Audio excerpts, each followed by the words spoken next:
منتخب میں ہے کہ ایک فاضل عالم جو کہ عرب کے بہت بڑے عالم تھے نے جناب عباس کے حق میں ایک مصرع لکھا ہے۔ کربلا کا وہ دن تھا جس دن ہدایت نے ابو الفضل کی پناہ لی۔ یہ مصرع لکھنے کے بعد اس نے دوسرے اشعار صرف اس خیال سے نہ لکھے کہ کہیں جناب عباس کے حق میں غلو نہ ہو جائے اور امام حسین علیہ السلام ناراض نہ ہو۔ جب وہ سویا تو عالم خواب میں جناب سید الشہداء کو دیکھا۔ آپ نے فرمایا تو نے بہت اچھا مصرع لکھا ہے، واقعاً یوم عاشور میں نے جناب عباس کا سہارا لیا تھا۔ اس کے ساتھ دوسرا مصرع یوں لکھ دے، یہ وہ وقت تھا جب سورج کا چہرہ کثرت غبار سے دھندلا چکا تھا۔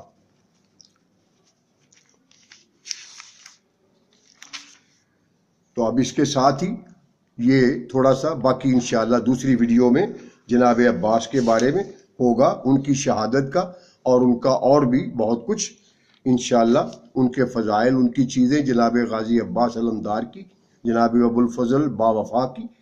تو اس کے ساتھ ہی اختتام یہ اس محفل کا، اور آخر میں دعا کے ساتھ رب کائنات رب السماوات والارض سے دعا کہ خوبصورت ہے وہ دل جو کسی کے درد کو سمجھے، وہ ہاتھ جو کسی کی مشکل وقت میں تھام لے۔ اے مالک کائنات، صبح ہوتے ہی میرے تمام مومنین مومنات کی دلی مرادیں، تمنائیں، خواہشیں، امیدیں پوری فرما۔ اے اللہ، ان کو عزت کی، صحت، محبت، دولت، شفقت، رحمت و کشادہ رزق عطا فرما۔ اے اللہ، ان کو ہر دکھ، درد، تکلیف، پریشانی سے محفوظ فرما۔ آمین ثم آمین۔ اور اس کے ساتھ ہی وسلام۔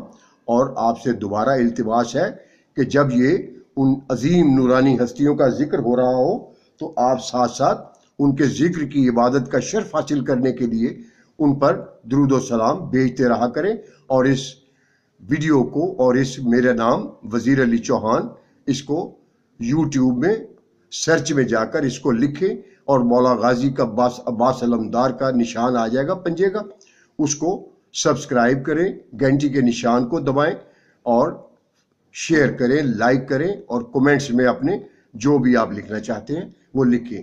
والسلام، خدا حافظ۔